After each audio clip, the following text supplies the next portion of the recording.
సినిమాలు ఎందుకు పెట్టాలన్న తెలంగాణ వీరుల విగ్రహాలను పెట్టాలి 100% నిజం. మనం ఒక్కటే బ్రదర్, ఆంధ్రప్రదేశ్ మహనీయులకు మనం వ్యతిరేకం కాదు. ఒక ఎన్టీఆర్కు వ్యతిరేకం కాదు, ఒక అల్లూరి సీతారామరాజు గారికి వ్యతిరేకం కాదు, లేకపోతే ఒక పుచ్చలపల్లి సుందరయ్య గారికి మనం వ్యతిరేకం కాదు, లేకపోతే సినీ యాక్టర్లుగా గొప్ప పేరు తెచ్చుకున్న మెగాస్టార్ చిరంజీవి గారికి వ్యతిరేకం కాదు, లేకపోతే గొప్ప సింగర్గా పేరు తెచ్చుకున్న బాలసుబ్రహ్మణ్యం గారికి మనం వ్యతిరేకం కాదు. కానీ వీళ్ళంతా తెలంగాణ ఉద్యమంలో ఏమైనా పాటుపడ్డారా? పాటుపడలేగా.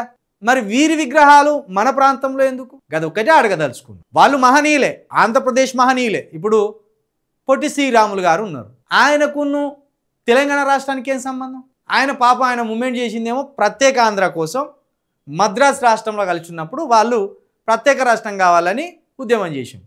కానీ ఆయనను కంబైన్ చేసి ఆంధ్రప్రదేశ్ రాష్ట్రం ఏర్పడడానికి ఈయనే పొట్టి శ్రీరాములు గారు ఎంతో కృషి చేసిండ్రు, ప్రాణార్పణ చేసిండ్రు అని దొంగ రాతాలు రాసుకొచ్చి అబద్ధపు రాతాలు రాసుకొచ్చే వరకు అదే నిజం అనుకొని మేము చదువుతాం. తీరా చూస్తే ఆంధ్ర రాష్ట్రం కోసం ఆయనే అమరణ నిరాహార దీక్ష చేసింది అనేది తర్వాత తెలిసింది. కాబట్టి అబద్ధపు రాతల వల్ల అబద్ధపు చరిత్ర బయటకు వచ్చింది. కాబట్టి ఇప్పుడు కూడా ఏమంటున్నాం, మా మహనీయుల విగ్రహాలు మా రాష్ట్రంలో ఉంటాయి, మీ మహనీయుల విగ్రహాలు మీ రాష్ట్రంలో పెట్టుకోరు. అంతగా ఇష్టం ఉంటే బాలసుబ్రహ్మణ్యం విగ్రహాన్ని ఇదే పవన్ కళ్యాణ్ ఇంటి ముందర పెట్టుకో, ఇదే చంద్రబాబు నాయుడు గారి ఇంటి ముందర గడపక ఎదురుగా పెట్టుకో. మా రాష్ట్రంలో మా మీద రుద్దాలని చూస్తే మాత్రం మీ ఈపులు అలిగిపోతాయని చెప్తాను. అది ఒక్కటి చెప్తాను, గంతే.